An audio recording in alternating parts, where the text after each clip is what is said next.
खास बात हो रही है पश्चिम बंगाल की। पश्चिम बंगाल में काउंटिंग को लेकर आज सुप्रीम कोर्ट में सुनवाई होगी। काउंटिंग में केंद्रीय कर्मचारियों की तैनाती के मामले में सुप्रीम कोर्ट में आज सुनवाई होनी है। टीएमसी ने चुनाव आयोग के उस फैसले को चुनौती दी है जिसमें काउंटिंग के दौरान हर टेबल पर एक केंद्रीय कर्मचारी की नियुक्ति का आदेश दिया है। टीएमसी ने इस मामले में पहले हाईकोर्ट में याचिका दाखिल की थी जो खारिज कर दी गई है। टीएमसी ने अपनी याचिका में कहा है कि एडिशनल चीफ इलेक्टोरल ऑफिसर का यह आदेश मनमाना और निष्पक्षता के खिलाफ है। सुप्रीम कोर्ट ने टीएमसी की याचिका पर सुनवाई के लिए स्पेशल बेंच बनाई है जो आज इस मामले पर सुनवाई करेगी। पहले तो हमें यह समझना होगा कि टेबल की व्यवस्था होती क्या है जब काउंटिंग होती है। तो अजीत जी पहले तो ये व्यवस्था समझाएं। नहीं, अब तो टेबल्स की संख्या काफी कम हो गई है। पहले का बहुत टेबल्स लगती थी, एक राउंड की गिनती होती है, 14 टेबल 15 टेबल या उससे ज्यादा टेबल्स लगते थे।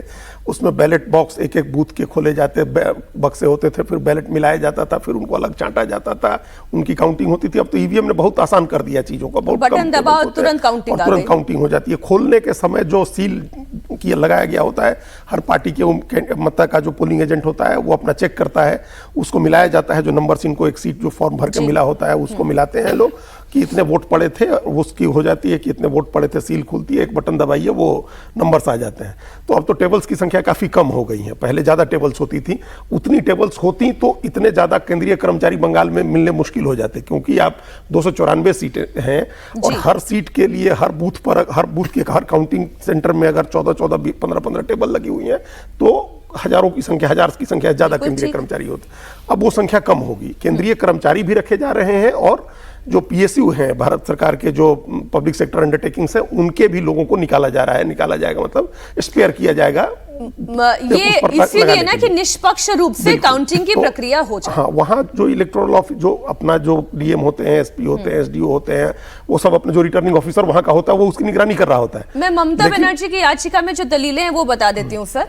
ममता बनर्जी की याचिका में दलील ये है कि केवल केंद्रीय कर्मचारियों को काउंटिंग में लगाना निष्पक्षता के खिलाफ है, पहली बात। फिर वो दूसरी बात कह रही है कि केंद्रीय कर्मचारी केंद्र सरकार से प्रभावित हो सकते हैं। काउंटिंग टेबल्स पर केवल केंद्रीय कर्मचारियों की अनिवार्य नियुक्ति से राज्य कर्मियों का प्रतिनिधित्व खत्म हो जाएगा। ममता बनर्जी का तर्क यह है कि चुनाव आयोग का फैसला चुनावी समानता का सिद्धांत बाधित करता है। अतिरिक्त मुख्य निर्वाचन अधिकारी के पास नीतिगत बदलाव करने का संवैधानिक अधिकार नहीं है, इसलिए वो ये नहीं कर सकते। और ये बदलाव केवल बंगाल में ही क्यों किया जा रहा है, बाकी चुनावी राज्यों में क्यों नहीं किया जा रहा है?